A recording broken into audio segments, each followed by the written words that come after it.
this is an iHeart podcast. Guaranteed human. Support for the show comes from Public, the investing platform for those who take it seriously. On Public, you can build a multi-asset portfolio of stocks, bonds, options, crypto, and now generated assets, which allow you to turn any idea into an investable index with AI. It all starts with your prompt. From renewable energy companies with high free cash flow to semiconductor suppliers growing revenue over 20% year over year, you can literally type any prompt and put the AI to work. It screens thousands of stocks, builds a one-of-a-kind index, and lets you backtest it against the S&P 500. Then you can invest in a few clicks. Generated assets are like ETFs with infinite possibilities, completely customizable and based on your thesis, not someone else's. Go to public.com/podcast and earn an uncapped 1% bonus when you transfer your portfolio. That's public.com/podcast. Paid for by Public Investing. Brokerage services by Open to the Public Investing Inc. Member FINRA and SIPC. Advisory services by Public Advisors LLC, SEC registered advisor. Generated assets is an interactive analysis tool. Output is for informational purposes only and is not an investment recommendation or advice. Complete disclosures available at public.com/disclosures. Tired of spills and stains on your sofa? Wash away your worries with Anabay. Anabay is the only designer sofa that's machine washable inside and out, starting at just $699. Plus, Anabay sofas are pet-friendly, stain-resistant, and feature changeable slip covers and modular pieces. Get up to 60% off site-wide with a 30-day money-back guarantee. Visit washablesofas.com to get yours now. That's washablesofas.com. Offers are subject to change, and certain restrictions may apply. Pro drivers live for race day, but for small business owners, every day is race day. That's why going pro with Lenovo Pro matters. One-on-one advice, IT solutions, and customized hardware powered by Intel Core Ultra processors keep your business on the right track. Business goes pro with Lenovo Pro. Sign up for free at lenovo.com/pro.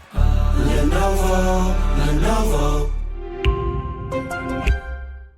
You're listening to a podcast, so you're doing something else too, like maybe scrolling home listings on Redfin, saving places you like without thinking you'll get them, because that's what house hunting has become. But Redfin isn't built for endless browsing. It's built to help you find and own a home. Redfin agents close twice as many deals as other agents, which means when you find a place you love, you've got a real shot at getting it. Redfin helps turn saved listings into real addresses. Get started at redfin.com. Own the dream.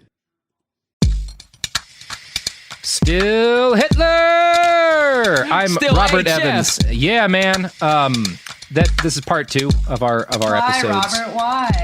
Because it's a Hitler episode. You gotta give red meat to the base. It's like one of the only episodes where like this flies. So like, yeah. If you want to do it one more time, it's fine.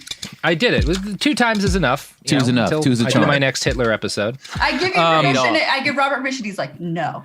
Welcome back to Behind the Insurrections. This is part 3. We had an episode, started off with an episode on the March on Rome. Now we're doing a 2-parter. This is part 2 of our 2-parter on Hitler's Munich beer hall putsch. And then we will continue with other fascist attempts to seize power and talking about anti-fascism. And we'll have a few more episodes to do. So strap in, buckle up, eat some rice. Rice seems like a good thing to eat. Get some rice. It's good for you. Get some rice. Make it that brown rice that's got like the extra, the vitamins and shit in it. You know what I'm saying? Yeah. Don't skin your potatoes if you're eating potatoes. That's where all the vitamins are. And I actually enjoy potato skins. I love potato skins. Yeah, you know who didn't love potatoes? Actually, Hitler did love them. He was a vegetarian. Actually, he did. Huge fan of vegetables. Anyway, here's the story. Putsch. Yeah. As soon as von Lossow and Kahr and Seisser are free, they immediately warn Berlin and call for military reinforcements from the rest of Bavaria and try to organize the rest of the police who aren't on Hitler's side into some sort of counter-putsch. Now, this would imagine them looking at each other right when they step out of the room like, I can't believe that worked. We're not coming back, right? Like, no, we're gonna kill these people, right? Kill these people, right? I can't believe he believed this. Like, I can't believe that worked. I think I know why we lost the war. Yeah, that guy might not be very smart. He's sort of a dumbass, ain't he? Yeah, I can't believe he fell for that. Yeah. So, now, while this is happening, it's going to take time, right? Shit doesn't turn on a dime. This is nighttime on the 8th when they get free and start warning everybody. It's going to take hours for them to actually get a counter Putsch force in place to fight the Nazis. And so for the rest of the night of November 8th, the Nazis find themselves in total control of a German city for the first time in history. And they very predictably did Nazi shit. Yeah. Members of Stoßtrupp Hitler first swarmed the offices of the Münchner Post, a social democratic paper which they considered a Jewish paper. They threatened the business manager at gunpoint in order to gain entry, and then they destroyed everything inside, throwing ink on the walls, cutting phone lines, smashing desks, destroying 380 panes of glass. One Nazi later recalled, "We forced open the doors of this place, ransacked the building, and flung all the printed stuff we could lay hands upon out into the street." Now, during the assault, a police officer arrived. Not to stop the Nazis, but to make sure they didn't damage the printing presses, because Hitler wanted those because he wanted to take them and give them to one of his newspapers. Hey, you ruffian. Hey. We're stealing that. Don't break it. Yeah. I mean, we're all Nazis here. Just don't break that's valuable. Carry on. Yeah, shoot those people. Beat those people. Fine. Just don't hurt the printing presses. Those cost money. Yeah, they're all scared like, oh no, kill that dude. I'm saying don't break the printer. Yeah. No, you're not under arrest. Of course not. Yeah. What? Yeah. So they looted everything of value, including an estimated 6 trillion German marks, which is, even at that point, a decent amount of money. While they were raiding, they found the home address of the paper's editor, who's a Jewish man. So they broke into his home next, and they threatened his wife at gunpoint. Now, he was already in hiding, but the Nazis did not leave right away. And I'm going to quote again from The Trial of Adolf Hitler. This guy's name is Auer.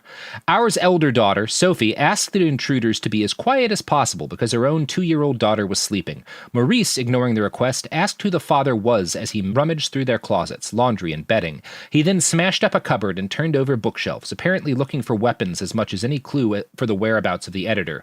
"We are the masters, and we govern now," Maurice boasted. God.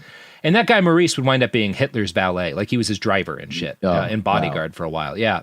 Now, attacks continued through the night, led by different gangs of Nazis. One small group was led by a bank clerk named Ernst Hubner, who got drunk at the start of the putsch and went off with friends in search of, quote, Jews and other enemies of the people to attack. They broke into restaurants and hotels, demanding that Jews exit, beating people and kidnapping them. At least 24 Jewish people were kidnapped and held hostage during this period. Numerous others were beaten. Businesses were ransacked. Nazis, in other words, did Nazi shit. Yeah. Now, one of the things that's fun about this is in the wake of all this, stories will come out, like police will claim that, police who were members of the Nazi party will claim that while this was happening, Hitler condemned the violence against Jewish people. And the kernel of truth in that is that Hitler condemned the fact that some of his Nazis took off their swastika armbands while they were beating Jewish people. So he didn't condemn the violence as much as he was like, why didn't you wear it? That's good. It was a branding opportunity, Stay guys. on brand, fellas. Come on. Yeah. We got these armbands for a reason. We paid good money for this shit. What are you doing? To wear it. Yeah. So by the early morning, Hitler and his closest lackeys realized what Ludendorff had done and gradually came to understand that Berlin had been called and the army was coming for them. Mm-hmm. This brought a wave of hopelessness to some.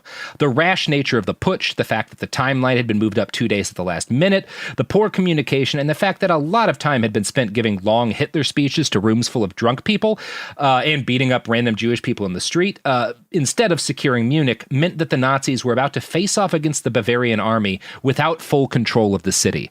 They kind of got drunk and out of control and failed to do the things that were necessary to actually defend their territory, you know? Nazis. Yeah, y'all ain't think that through, man. Nazi shit. Yeah, Nazi shit. So Ludendorff was aghast when he realized that General von Lossow had not kept his word. He is very brokenhearted by this. He can't believe it. He actually tries to call him and be like, come on, you promised, man. Hey, man. Hey, man. What about that word? You said you were going to come back, bro. Yeah, come on, man. I got to tell you, man, I'm hurt.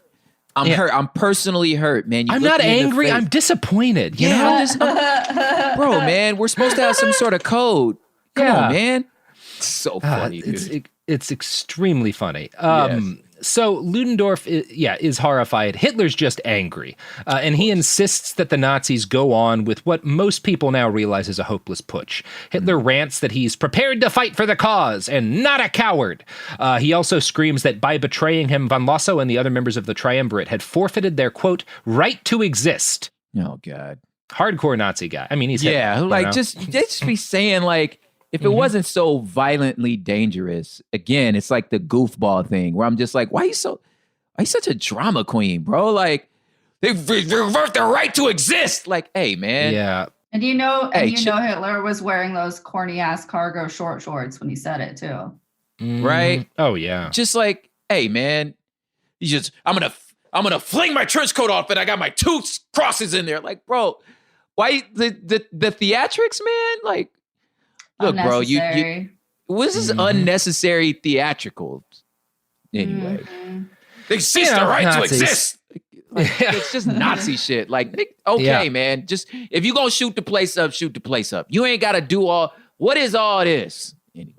It's Nazi shit. Nazi shit. So at this point in time, Hitler's organized forces in Munich number around 4,000, whereas the government in Munich only has about 2,600 troops and police combined. And obviously, a lot of the police are Nazis. Yes. Now, reinforcements were on their way rapidly, and so some of Hitler's men suggested retreating outside of the city with the forces they had to a small town where they had a strong base of support.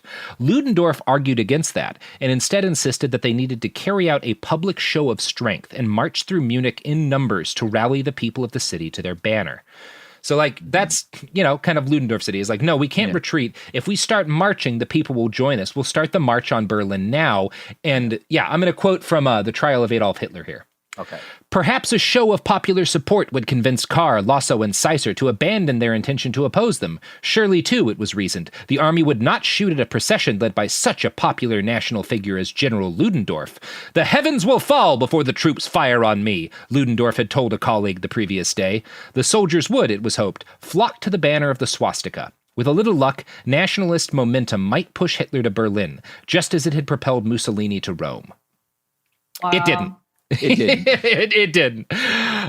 Hitler gathered about 2,000 men at the Bürgerbräu, and he did in fact march them to the center of the city. And for a little while, things went well. 15 minutes into the march, the Nazis approached a group of 30 police officers with heavy machine guns, and the police tell the Nazis to stop. And Hermann Goering yells back at them, "Don't shoot your comrades." And then right after saying, "Don't shoot your comrades," like a trumpet blows and the Nazis charge the police and take their guns and beat them unconscious with their own rifle butts. Wow. Which is, again, some serious DC on the 6th energy there. Yeah. We're your friends. Wham! It's beating a cop with a Blue Lives Matter flag. Yeah. Like, is that a thin blue line rag you just tied around that man's neck to choke him? Mm-hmm. Yeah. So, the police were taken captive. The Nazis beat them and take their guns and send them back to the beer hall. And Nazi propaganda would describe this assault on the police as police fraternization, right?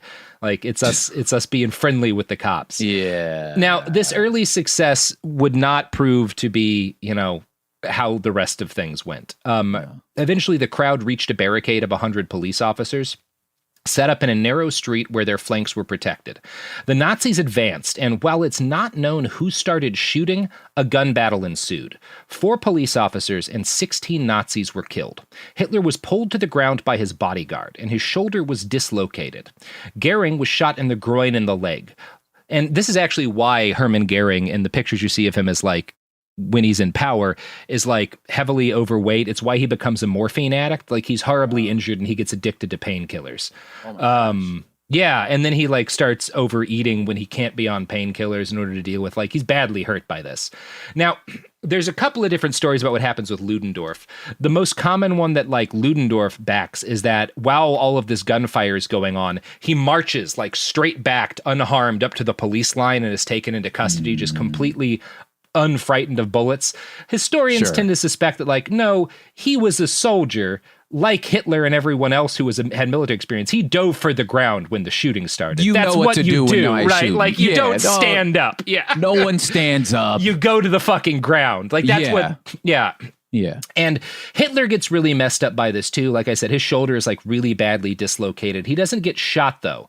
And as soon as it's clear that his men, because the Nazis fire back and they kill some cops, as soon as it becomes clear that the Nazis are going to lose this giant gunfight, Hitler runs like fuck. And Nazi propaganda would later claim that he sees like a 10-year-old boy who gets wounded by the police and he like picks him up and runs him to safety. Oh my God. This is for one thing, his arm didn't work. Yeah, so that didn't happen. Like, it's a complete lie. He ran because he didn't want to die. He did what they all literally do. anyone would do. Yes. Yeah. Yes. They're shooting. I should not get I'm outta shot. here. Yeah. I really ain't signed up for this. I just wanted to, no. So he flees, and he eventually takes a car to his friend's Putz's manor in rural Bavaria. And of course, as we talk about in another episode, he tries to shoot himself there, and Putz's wife, Helena, who he has a crush on, like, stops him, takes his gun, and like throws it into a barrel of flour, which is, maybe not the best call anyone ever made. Yeah, it was one of those like short-term goodness, long-term. Like, in the moment, that was probably the right thing to do. But but it didn't end up well. God, so, Hitler eventually gets arrested, and he's charged with, trying to overthrow the government. Yes. Now, the maximum sentence for a guilty verdict would have been life imprisonment. And even if he wasn't put away for life, Hitler wasn't a German citizen. And the law code at the time stipulated that foreigners convicted of high treason should be deported after serving their sentence. Now, when he was brought to jail, Hitler was initially despondent, telling one police interviewer that he wanted to just shoot himself and get it over with. Damn. But as the days and weeks went by, it became clear that most of the Bavarian government and many of its people were at best ambivalent about prosecuting Hitler. He was extremely popular. Nazi protesters took to the streets immediately after he was arrested, like shouting Heil Hitler and Down with Kahr. Even a lot of the cops and soldiers who had put down the rebellion were broadly pro-Hitler. They didn't want to see him punished. Now, this was kind of wild, compounded by the fact that the press, even the left-wing press, didn't take Hitler seriously because the putsch had failed. The New York World ignored Hitler's role in it for the most part and declared it Ludendorff's putsch and depicted Hitler as a bumbling sidekick who'd gone off half-cocked and dragged the general down with him. A major Berlin paper described it as a Ludendorff putsch and compared it to a childish prank rather than a severe attempt to destroy democracy. The New York Times probably had the best coverage. They made a pointed note that Hitler was a skilled orator and very charismatic. They laid out his skill at weaving the nation's resentments and racial bigotry into a cohesive political platform capable of getting people out into the street.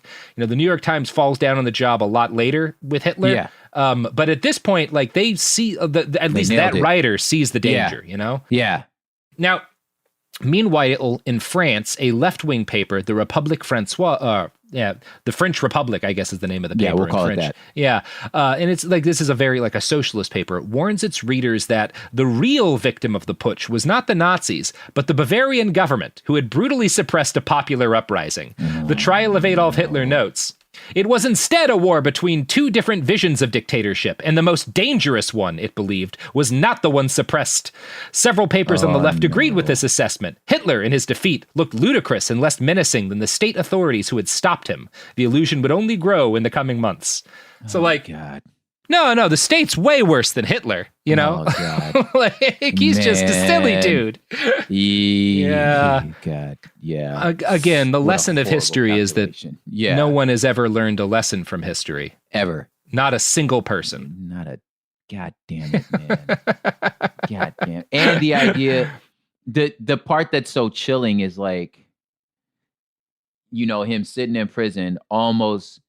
The idea of him almost checking out and being like, maybe let's not do this. And then the streets rise up for him. And he's like, wait, what? Wait, y'all like me? All right, let's push on. Like that's that part is so chilling, where it was just like, he almost stopped. Yeah. He could have been stopped. And this is the story at this point is why he wasn't, Yeah. Like why he didn't, why this wasn't the end of his political career. Because the big question of the Munich Beer Hall Putsch isn't why didn't it work, because it was a terrible idea from the start, right? Yes. It was doomed it was badly planned and organized. Y'all wasn't ready. Yeah. Yeah. It is instead, why didn't this putsch end Hitler's career?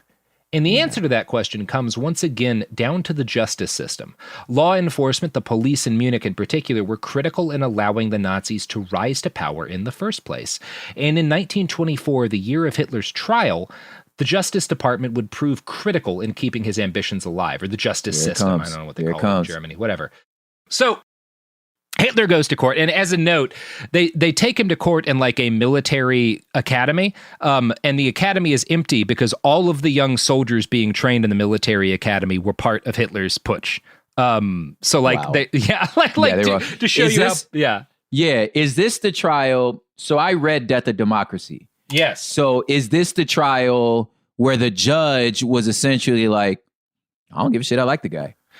This is one of those. The Death of Okay. Democracy, I think, is talking about the trial with a different, like, there were a couple of trials like that. It Okay. happened more than once. Okay, this is cool. the first time. Well, actually, the it's first- not the first time. No. It's not the Been- first time with this judge, as we're about That's to talk crazy. about. Okay, go ahead. So the presiding judge in Hitler's case was a guy named George Neidhart. Now, Neidhart had a reputation for opposing democracy and liberalism and just loving himself the far right. He was a monarchist in his bones, and he took his rage at Weimar democracy out on left-wing, like, whatchamacallit, people like on the left who wound up in his docket. Now, this was not an isolated phenomenon in Germany. Most judges were very much far right. Statistician Emil Gumbel analyzed murder trials in Weimar Germany from 1918 to 1922. He found, quote, right-wing defendants received a not guilty verdict no fewer than 326 of 354 cases. There were no death penalties and only one life sentence. Left-wing defendants, by contrast, were judged innocent only 4 of the 22 cases, receiving 10 death penalties and 3 life sentences. The length of the sentence also confirmed the double standard. 15 years on average for the left, 4 months for the right. God.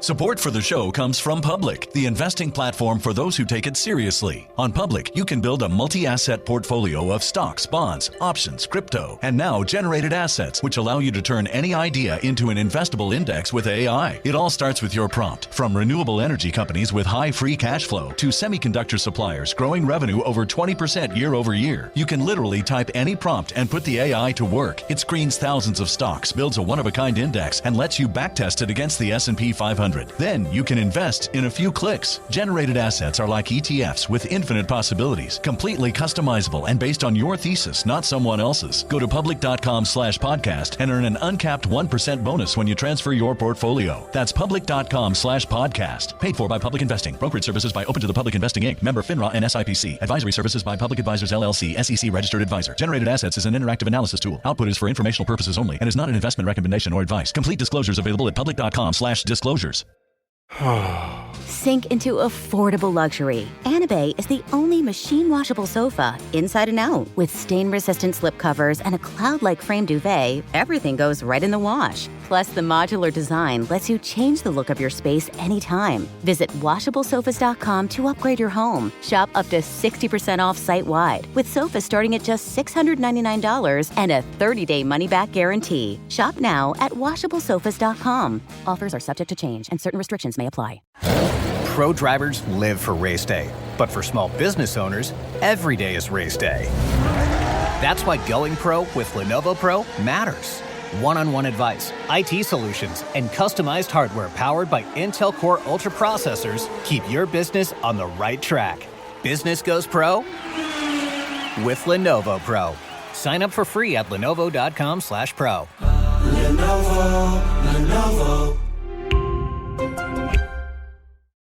Flag football is exploding, and iFlag is leading the way. As the Guinness World Record holder, iFlag hosts premier flag football tournaments nationwide for boys, girls, high school girls, and adults. From first-time players to elite competitors, iFlag delivers top-level competition, unforgettable experiences, and a community built around the game. Ready to be part of it? Join the movement. Find your tournament and learn more at iflag.org. That's iflag.org. We're back! Now, to bring this back to modern history, the UK Guardian just conducted a study on last year's protest involving 13,000 left and right-wing demonstrations and found that police were like 4 times as likely to use force on left-wing demonstrators and 3.5 times as likely to use force on left-wing demonstrators during protests where there was no destruction of property or looting. So this is not the left like loots more. This is a win in right-wing protests where there's no violence and left-wing protests where there's no violence. The police are 3.5 times more likely to use violence against the left.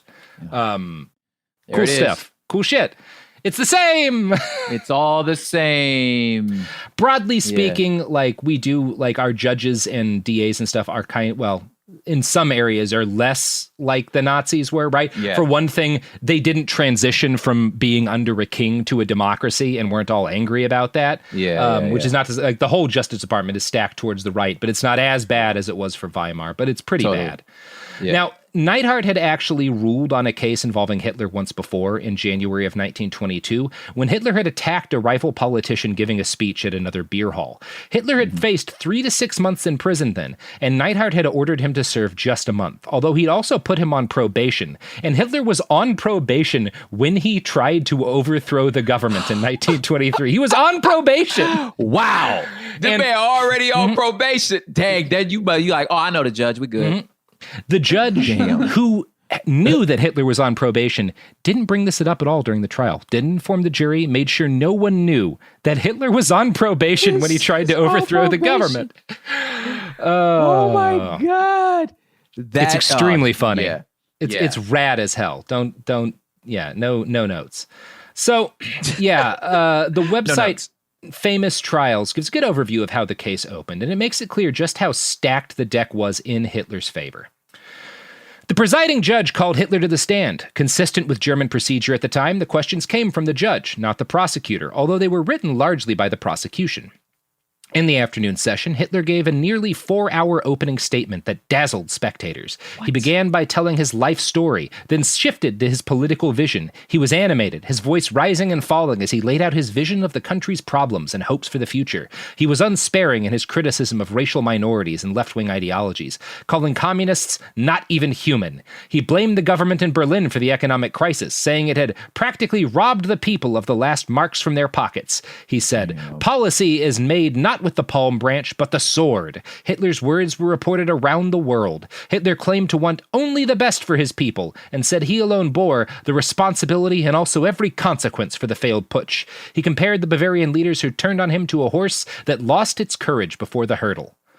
So 4 hours of this shit? Yeah, and one of the main impacts of this is that he gets to speak for hours and lay out his entire political philosophy at a trial that is internationally reported on. So suddenly this guy who was unknown outside of Bavaria becomes known worldwide. Yeah. Because the judge lets him just say whatever he wants. Just whatever he wants. Can you imagine being a prosecution in this situation and being like, is he done? Like, point of order? Are you? This is 4 hours. It's 4 hours, dog. Like, you not even talking about the case. Yeah. Yeah. Are you serious? Yeah. Yeah. So when sensitive matters were addressed, matters whose disclosure might be especially embarrassing to the government or suggest a violation of the Versailles Treaty, like all of the machine guns being given to militias, the court went into secret session. So, for example, Hitler's testimony that his party's stormtroopers were trained with the knowledge and support of Bavarian authorities, a clear violation of the treaty, was never heard or reported by the international press. So the fact that, like, before Hitler tried to overthrow the government, the army had trained and given guns to his militias. They just hid that. Talk about that. Because it's a violation of international law, you know? Because we broke our, We broke everyone's laws, yeah. Everyone's laws, dog. So a bunch of fucked up stuff came out during the trial, including the fact that the Bavarian police commissioner had been promised by Hitler 1 week before the putsch that he would not do a putsch. Like, Seisser went to Hitler and was like, "Are you planning to overthrow the government?" And Hitler was like, "No, of course not." Why is everybody just trusting each other? Hitler overthrow a government? No. Come on, man.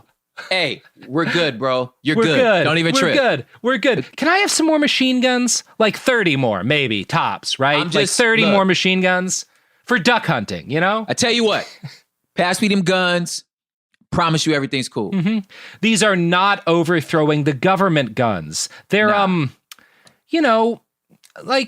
just walking around guns, just for style. I'm a collector. I'm a collector of machine guns. Yes. God, dog. God, dog. Why everybody in power just believe the other dudes? Like, yeah, it's amazing. Hey, homie, you gonna come back, right? Yeah. Okay, cool. Hey, you're not gonna do this, right? You're not gonna overthrow the government, are you? We're good. What's wrong with y'all, man? This is why they needed women in power, because we would have been like, trust issues, no. Absolutely not. No. There's been multiple times that my wife has been absolutely correct about stuff that I was completely like, nah, it's cool. It's cool. She was like, no, it's not. And I'm smart enough after this many years to listen to her. Now, no one listened to anyone smart when they put Hitler on trial. There was a good member of the prosecution who really wanted to put him away, but other members of the prosecution were actually sympathetic to Hitler. One of the prosecutors described Hitler's desire to institute a military dictatorship as a high, perhaps morally legitimate goal, although he added that this did not justify his use of criminal means.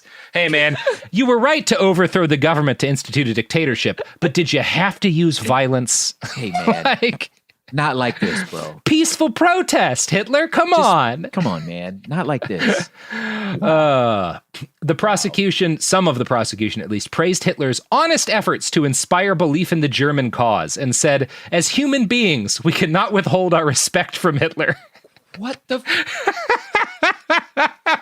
I am trying to grow in empathy here, but I'm just like, okay, I know hindsight's 20/20, but fam, you. For real? You know who's not getting enough respect? This Hitler fella. This guy. No respect. I've been reading this guy. I heard him talk for 22 days because he ain't shut up the whole 22 days.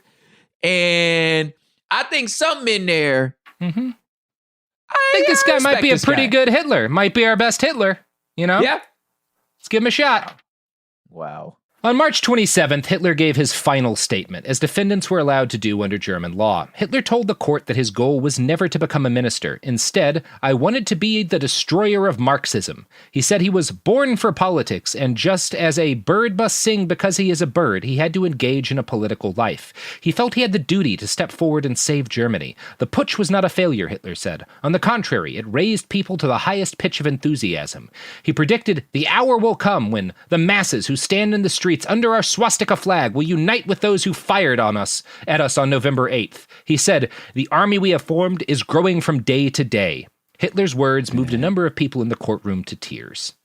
Hitler argued that the government was prosecuting the wrong people. For it is not you, gentlemen, who pronounce judgment upon us. Instead, the judgment of the eternal court of history will pronounce against this prosecution which has been raised against us. That's a quote from Famous Trials. Yeah, it's pretty great shit. They just let him say that. Kind of rad. Rocks, to be honest. And he was dead ass serious that like, yo, I'm not done, y'all. This is only the beginning. Oh no, I'm gonna keep Hitlering. That's what Hitlers do. Yeah, they just ABH, baby. You know me. ABH. Yeah. The big Hitleries. You know what I'm saying? Is that a new T-shirt too? Yeah. Can we get an always be? Probably not, huh? No. Probably not. Okay. Yeah, let's not do that. You don't Probably know if not. you can invoke. I don't know if you can invoke the old hits, putting on the hits. That's the shirt. Hits. Putting on the Want hits. to go where you can go. Dungeon sits. Putting on the Hitlers. So Hitler and his co-defendants were found guilty. Most of them were sentenced to 5 years in prison, which was the absolute minimum sentence, and they would all be eligible for parole in 6 months. Ludendorff was acquitted on all charges. Judge Neidhart justified the lenient sentences by citing Hitler's purely patriotic, noble, and unselfish motive of wanting to be the supreme ruler of all Germany. This guy's not selfish, he just wants to be the dictator. That much finesse. Yeah, yes. It's amazing. Okay, so hear me out. I know I did this, and I know a lot of people died, but I'm also trying to take over the country. Yeah, in my defense, I wanted to be the dictator, you know? That's in my defense. And I'm trying to save you from an imaginary enemy. Yeah. You might not have a dictator had. if I'm not your dictator, you know? You don't want to deal with that. You might get a dictator if I wasn't your dictator. So some observers at the time recognized how preposterous and terrifying all of this was. They probably confided in their wives. Continue. Yeah. One German journalist called it a political carnival and pointed out that the judge allowing Hitler to make repeated flowery speeches just turned the trial into an ad for the Nazi Party. And it seems to have worked. That spring, despite the party being officially banned, 3 of Hitler's 10 co-defendants were elected to the Reichstag. So... God. When I think about the fact that like, okay, so we're going through another impeachment trial. Is people still on Donald Trump's side? Like when I just imagine myself being a senator and just when it's my time to talk, just being like, Did we all not almost die Tuesday? What is the fucking holdup? Were y'all here? We was all here, right? I didn't imagine this? Did we almost die on Tuesday? What are y'all talking about? Like, I just imagine that. So I imagine somebody in the Weimar Republic at the time going, did y'all just hear? Am I the only one that just heard this? Yeah. Like, did y'all heard that? This is a bad idea. How come nobody else hear that this is a bad idea? Yeah. Yeah, that's kind of the repeated story of fascism in a lot of countries. So because humans never learn anything. Is that the name lesson of your next podcast after this? Humans never learn anything? No one learns anything. So why listen to this show? Just download it so I get the ad dollars and just stumble forward. Yeah. I don't know. So Hitler was sent to Landsberg prison. And Landsberg prison had two parts. There was a normal prison, which was like a panopticon, one of those big prisons where like the guards in the middle can see everything everyone does. Oh, yeah. And then there's a big castle that's like a luxury hotel. And Hitler gets sent to the luxury hotel part of the prison. Of course this motherfucker gets sent to the luxury hotel. It's like, the Germans had a whole chunk of their justice system that was luxury prisons for mainly right-wing terrorists. Oh, yeah. He went to Club Fed. We call. You know what I'm saying? Like Count Arco-Valley, the guy who shot Eisner, went to this prison and got and gets he lives in like a nice like a condo basically. Yeah, and that's what Hitler gets. I might go rob somebody so I can go back. Oh no, you got to try to overthrow the government as a fascist to get to go here. Yeah. So Hitler gets a private apartment at this castle. He's given tea, coffee, nice food, a liter a day of beer, and all the books he wanted to read. His time was his own. He was allowed to spend 5 hours a day walking through the garden and stuff, deep in thought. All of his friends were in jail with him, and they got to like party and play music. It was less prison and more being locked in a nice castle with your friends for less than a year. Yeah, I was like, you're on a retreat, bro. A lot of people would pay for this, you know? Yeah. Sounds like a frat house. I was going to say like a TikTok influencer house. Yeah, it's a hype house. Which is probably where our next fascist dictator will come from. I'm so proud of both of you for knowing those references. Oh, yeah. I've been reading Taylor Lawrence's Good job, work. Guys. Yeah. So hip. Aw.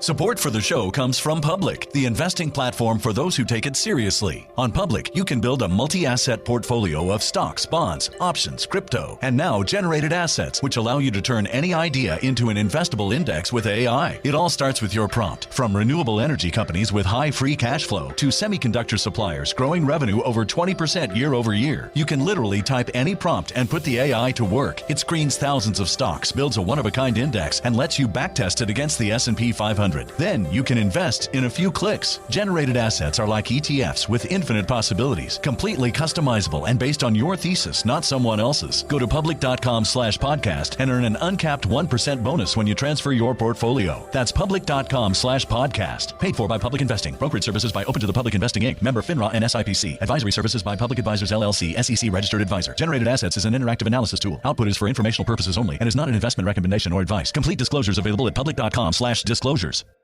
Time for a sofa upgrade? Introducing Anabay Sofas, where designer style meets budget-friendly prices. Anabay brings you the ultimate in furniture innovation with a modular design that allows you to rearrange your space effortlessly. Perfect for both small and large spaces, Anabay is the only machine-washable sofa inside and out. Say goodbye to stains and messes with liquid and stain-resistant fabrics that make cleaning easy. Liquids simply slide right off. Designed for custom comfort, our high-resilience foam lets you choose between a sink-in feel or a supportive memory foam blend. Plus, our pet-friendly, stain-resistant fabrics ensure your sofa stays beautiful for years. Don't compromise quality for price. Visit washablesofas.com to upgrade your living space today. Sofas start at just $699 with no risk returns and a 30-day money-back guarantee. Get up to 60% off, plus free shipping and free returns. Shop now at washablesofas.com. Offers are subject to change and certain restrictions may apply.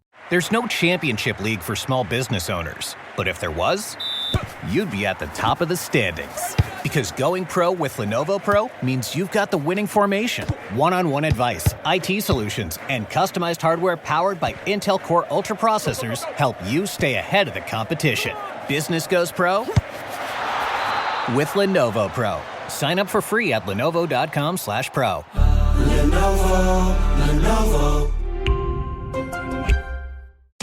Flag football is exploding, and iFlag is leading the way. As the Guinness World Record holder, iFlag hosts premier flag football tournaments nationwide for boys, girls, high school girls, and adults. From first-time players to elite competitors, iFlag delivers top-level competition, unforgettable experiences, and a community built around the game. Ready to be part of it? Join the movement. Find your tournament and learn more at iflag.org. That's iflag.org. We're back. The worst thing about Hitler's sentence was that all of the comfortable free time that he got in Landsberg gave him space to work on his ideology. Here we go. 1924 would, as a result, go on to be one of the most important years in Hitler's life. I'm going to quote now from a write-up by Douglas Linder. By July, Hitler was hard at work on a work that would be both autobiography and political manifesto. The completed work would be called Mein Kampf. It would be 782 pages long, and it would sell 12 million copies by 1945. In the book, Hitler developed the two great themes that would mark his later career. First, he defined world history as a struggle between races and saw Aryans as the culture-creating race and Jews as the culture-destroying race. Second, he lays out a case for the imperative of German territorial expansion to the east. He called it living space for Germans, or Lebensraum. On December 19th, the Bavarian Supreme Court ruled in favor of Hitler's parole. Hitler was released the next day. He said, "When I left Landsberg, everybody wept," by which he means the guards, but not I. Hitler said his time in prison gave him that fearless faith, that optimism, that confidence in our destiny, which nothing could shake thereafter. He said that the prison had given him a frenzy of liberty, and that, without my imprisonment, Mein Kampf would never have been written. Oh, What? Good shit. God damn it. Good shit. I felt like as soon as you named the prison, if this was a movie, that's when like the single key of the haunting song starts. Yeah. That you think it's over, and then the music builds, and then it's having him walking around the thing with his hands behind his back, just kind of chilling, and then it zooms in on him writing. And on top of that, it says Mein Kampf, and we're just like, fuck! Yeah, no! yeah. Dun, dun, dun. To be continued. Dun, dun, yeah. dun. Yeah.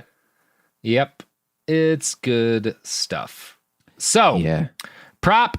Oh God, that means you're stopping right there. Yep, that's the putsch, you know, that's the story of the putsch and what happened after. We're going to talk more about anti-fascism in Germany in a later episode of this mini-series and stuff, because we didn't really, a lot of that hadn't started yet, you know? Yeah. But after, yeah, I got my names wrong because I thought this was the one when he set the building on fire.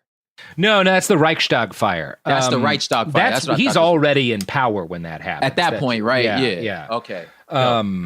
No, this is his first attempt to take power, and the fact that he receives no meaningful punishment from it is why he winds up in power. Yeah.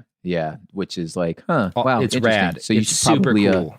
You should probably punish somebody if you can't let this shit ride. Okay. Yeah, maybe if a fascist tries to overthrow your government, they should face severe consequences. You can't let it ride. Yeah, you can't let it ride for the sake even of if unity. You're not a big fan of the justice system, or you want unity, because it'll come back on you eventually. Yeah, of course. Maybe. Oh. Possibly. PropHipHop.com. Yeah. Those are my plugs, Kay. Mm-hmm. Yeah, and my plug is nothing. I have no plugs. I refuse to plug. I will fight to the death anyone who tries to make me plug. Sophie, he will put the plugs. Have I missed a plug? Nah, it's your funeral. All right. Well, bro, the thing is, like, you have so many things to plug. Yeah, it's like I get it. It's exhausting. I have plugs for you, Robert. All right. Plug me. Robert is at I Write Okay on Twitter. He has a book called The Brief History of Vice. He has a podcast called It Could Happen Here. Worst Year Ever with Katie Stoll and Cody Johnston. Yep. Uprising, which he did, which is with local journalists and activists from Portland on the Portland Uprising. Mm-hmm. Oh, I'm so tired. Behind the Police with this beautiful man prop as well. Wes. Yep. God damn it, Robert. Why did we do so many shows? You got the one about the women's war, which is when he went to Syria. I'm so tired. You're a machine, fool. At TeePublic for our merch. You could get the logo shirt for this podcast, Behind the Insurrections there, and you can follow us on Twitter and Instagram at BastardsPod. Hey, as a funny, you nailed it. You nailed it. I also have a funny thing. Okay. Oh yeah. I heard the first episode today. Dang. Oh, you did? Oh, good. I listened to it. That was dope. Yeah, it's you can find it in the Behind the Bastards feed. Yeah. We'll be coming out with the rest of it as a separate thing, and it'll also be available in EPUB form, so you can read it if you want to read it. So it'll be out. Somebody did say on my comments, which was so hilarious. Well, I don't want to drag the guy because I appreciate they follow me, but that about the artwork for this pod, that like, because I'm pretty sure there wasn't a fire there, so you guys putting a fire on there is pretty deceptive.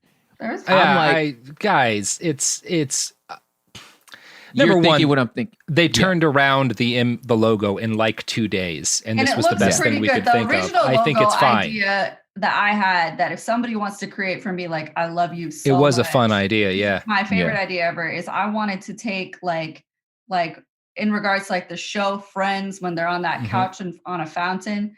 But the fountain at the U.S. Capitol, and then it's like Franco, Mussolini, Trump, and Hitler sitting on the couch. I think that would have been fun. If somebody could do that for me, like you'll make my like month. Yeah, and also it's just guys, it's just artwork. It's just the artwork. What are you gonna do? What are you gonna do? Like, it's relax. fine. We wanted to get across that this is history behind the insurrection that happened at the Capitol, and we have like an inch wide thing to do it in. It's fine. Deal with it. Like, what do you want? What do you want? Come on. This content is free. It's free. None of you are paying for this. No. Come on.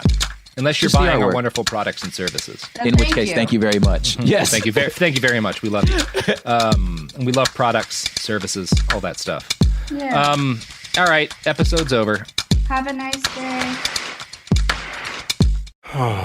Sink into affordable luxury. Anabay is the only machine-washable sofa, inside and out. With stain-resistant slip covers and a cloud-like frame duvet, everything goes right in the wash. Plus, the modular design lets you change the look of your space anytime. Visit WashableSofas.com to upgrade your home. Shop up to 60% off site-wide, with sofas starting at just $699 and a 30-day money-back guarantee. Shop now at WashableSofas.com. Offers are subject to change, and certain restrictions may apply. Pro drivers live for race day, but for small business owners, every day is race day. That's why going pro with Lenovo Pro matters. One-on-one advice, IT solutions, and customized hardware powered by Intel Core Ultra processors keep your business on the right track. Business goes pro with Lenovo Pro. Sign up for free at lenovo.com/pro. Lenovo. Flag football is exploding, and iFlag is leading the way. As the Guinness World Record holder, iFlag hosts premier flag football tournaments nationwide for boys, girls, high school girls, and adults. From first-time players to elite competitors, iFlag delivers top-level competition, unforgettable experiences, and a community built around the game. Ready to be part of it? Join the movement. Find your tournament and learn more at iflag.org. That's iflag.org. This is Bethany Frankel from Just Be with Bethany Frankel. Let me be blunt. Most dog food is junk. It just is. And I'm not feeding junk to Biggie and Smalls.